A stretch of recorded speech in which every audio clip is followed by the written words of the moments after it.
Little filter in the top, pull it out. This one actually doesn't look too bad, but there is some crap in it. Instead of squirting it in where the fuel goes in, I'm going to clean it by squirting it on the outside of the filter to clean off any debris. You're going to want to take your cleaner and then spray it in inside the injector here where the fuel squirts out.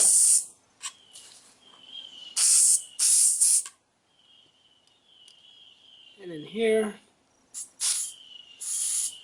look at all that nasty stuff coming out of there. Okay, this is what I made to simulate the fuel rail pressure to clean out the injector. Piece of nylon hose. I had to shave the end of it with a knife to make it be able to fit inside of the injector here.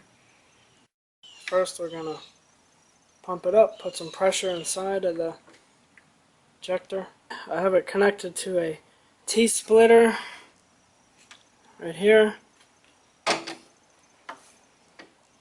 Now we're going to see if I can get it pressurized so I can connect the wires.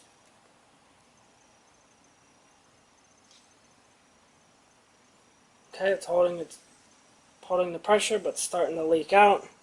I'm going to go ahead and get my wires in here.